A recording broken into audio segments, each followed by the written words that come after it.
In recent days, the global geopolitical landscape has been rattled by a series of provocative and unequivocal declarations emanating from Pyongyang, specifically regarding the safety of North Korean citizens stationed in the Islamic Republic of Iran. The North Korean leader, Jong Un, has gone as far as to suggest a readiness to deploy active military forces into the fray should his compatriots on Iranian soil fall victim to external kinetic strikes. To the casual observer, this might appear as another instance of the fiery rhetoric typical of the Kim regime. Yet to seasoned strategic analysts, it represents a profound and calculated warning directed squarely at Washington.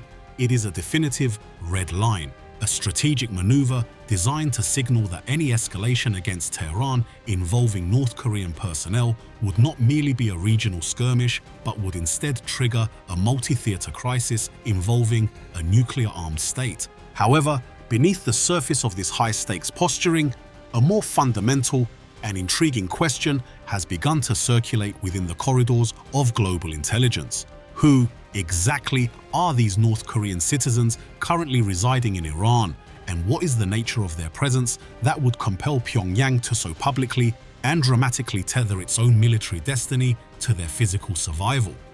It is essential to first dispel any notion that these individuals are ordinary civilians or casual visitors. They are certainly not curious tourists exploring the ancient architectural wonders of Persepolis, nor are they cultural exchange students immersed in the poetic nuances of the Persian language at Tehran's universities.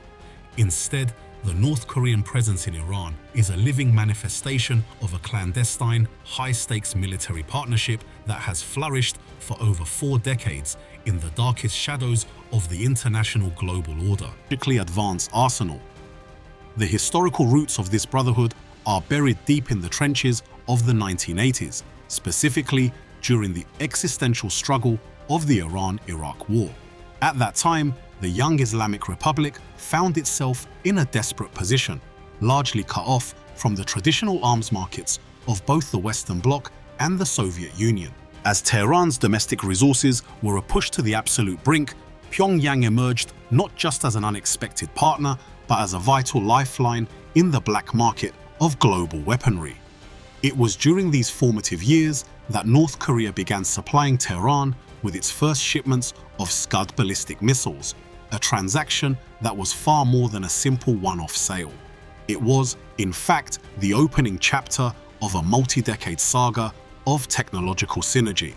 By providing the very hardware that allowed Iran to strike back during the infamous War of the Cities, North Korea earned a permanent seat at the table of Iran's long-term strategic and military planning. As the years progressed, the leadership in both Pyongyang and Tehran quickly realized that their strategic needs were almost perfectly complementary, creating a textbook example of geopolitical symbiosis. Iran possessed vast, untapped oil reserves and the capacity to pay in hard foreign currency, commodities that North Korea's sanctioned and perennially struggling economy has always desperately craved. In exchange for this energy and capital, Pyongyang offered something arguably more valuable: battle-tested, decades-long experience in the development of ballistic missiles and the specialized engineering required to construct fortress military infrastructure deep underground. This was never a mere buyer-seller relationship. It evolved into a deep-rooted technical integration where many of Iran's supposedly indigenous missile programs began to bear the unmistakable fingerprints of North Korean design philosophy. Military experts have long noted that several of Tehran's medium-range ballistic missile variants, the very weapons that now keep regional rivals on edge, are direct technological descendants of the Nodong series originally developed in the secret laboratories of the North. However, sophisticated missile systems and advanced military hardware do not operate in a vacuum. They require a constant, dedicated influx of human expertise to maintain, calibrate, and upgrade. This is the primary reason for the physical presence of North Korean personnel in Iran today. These individuals are not foot soldiers or infantrymen. They are an elite corps of technical specialists, often considered the crown jewels of the North Korean military-industrial complex. They are believed to be world-class experts in highly specific and sensitive fields, rocket propulsion, the optimization of liquid and solid fuel engines, heat-resistant metallurgy for warheads surviving atmospheric re-entry, and the refining of inertial guidance systems. Perhaps most importantly, they are the architects of subterranean engineering, designing and overseeing the construction of missile cities, vast, hardened underground bunkers carved into the Iranian mountains, specifically engineered to weather direct hits from the most advanced Western bunker-buster munitions. These specialists work deep within heavily fortified military complexes, often far removed from the public eye and protected by layers of elite Iranian security. Their presence serves a dual purpose. While they provide the technical backbone for Iran's deterrence, they also act as a political shield. Any strike by a foreign power on the facilities where these engineers are embedded carries the immediate and catastrophic risk of killing North Korean nationals. Such an event would grant Kim Jong Un the justification he needs to escalate, potentially inviting a North Korean response that could destabilize other parts of the world, thereby making any military decision regarding Iran infinitely more complex for the Pentagon. Despite the gravity of this red line, many military strategists remain deeply skeptical about the actual feasibility of North Korea deploying large-scale combat forces to the Middle East should the situation deteriorate. To understand the roots of this skepticism, one must look toward a different theater of conflict that has dominated recent strategic analyses: the war in Ukraine. In the Ukrainian context, the hypothesis of North Korean boots on the ground assisting Russian forces has been a recurring theme. While the extent of such cooperation remains a subject of intense international debate, the scenario is, at least from a logistical standpoint, entirely realistic. The reason for this feasibility lies in the simple, unalterable reality of geography. However, the Middle Eastern battlefield operates according to a logic that is almost diametrically opposed to the North Korean experience.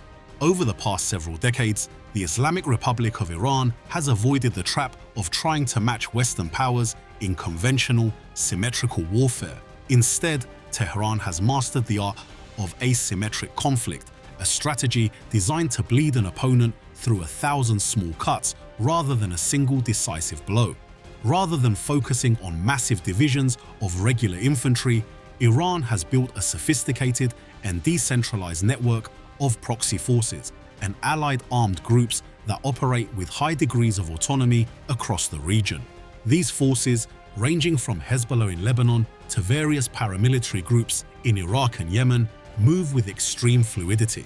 They are experts in urban warfare, utilizing intricate tunnel systems and the natural complexities of the local terrain to launch lightning-fast ambushes before disappearing back into the civilian or geographical environment. In this landscape of modern guerrilla warfare, the battlefield is never a single, clearly defined front line. It is a fragmented mosaic of hotspots where the most decisive factors are not the size of one's artillery batteries, but rather real-time intelligence, extreme tactical flexibility, and the ability to blend seamlessly into the local population. To these irregular forces, a sniper rifle, a hidden roadside bomb, or a low-cost kamikaze drone is far more effective than a traditional infantry charge. Therefore, the sudden introduction of a conventional North Korean-style infantry force into this environment would be a jarring mismatch. Despite the undeniable reputation of North Korean soldiers for their iron discipline and legendary endurance, they would find themselves operating in a tactical vacuum. Their training, which emphasizes rigid hierarchy and large-scale coordination, would likely prove cumbersome and perhaps even detrimental in the fluid, rapidly shifting chaos of a Middle Eastern proxy war. Without the linguistic skills, cultural familiarity, or experience in irregular urban combat, these troops would risk becoming high-value targets rather than effective combat assets. Ultimately, the story of North Korean troops in Iran is a reflection of the increasingly interconnected nature of 21st century conflict. In an era where technology, personnel, and political interests cross borders with ease, the traditional boundaries of regional security are becoming blurred. The presence of North Korean engineers in Iranian missile bunkers is more than just a technical exchange. It is a symbol of a shared defiance against an international order that has sought to marginalize both nations. Whether or not a single North Korean soldier ever actually fires a weapon in the Middle East is, in some ways, beside the point. The mere possibility that they could, and the political firestorm that such an event would ignite, is enough to change the strategic calculus of the world's superpowers. As the Middle East remains a tinderbox of tension, the shadows of Pyongyang continue to loom large over the region, serving as a stark reminder that in the modern world, a spark in one corner of the globe can very quickly ignite a fire in another. The red lines of the 21st century are no longer confined to maps. They are woven into a complex web of alliances, technologies, and psychological maneuvers that define the fragile peace of our time.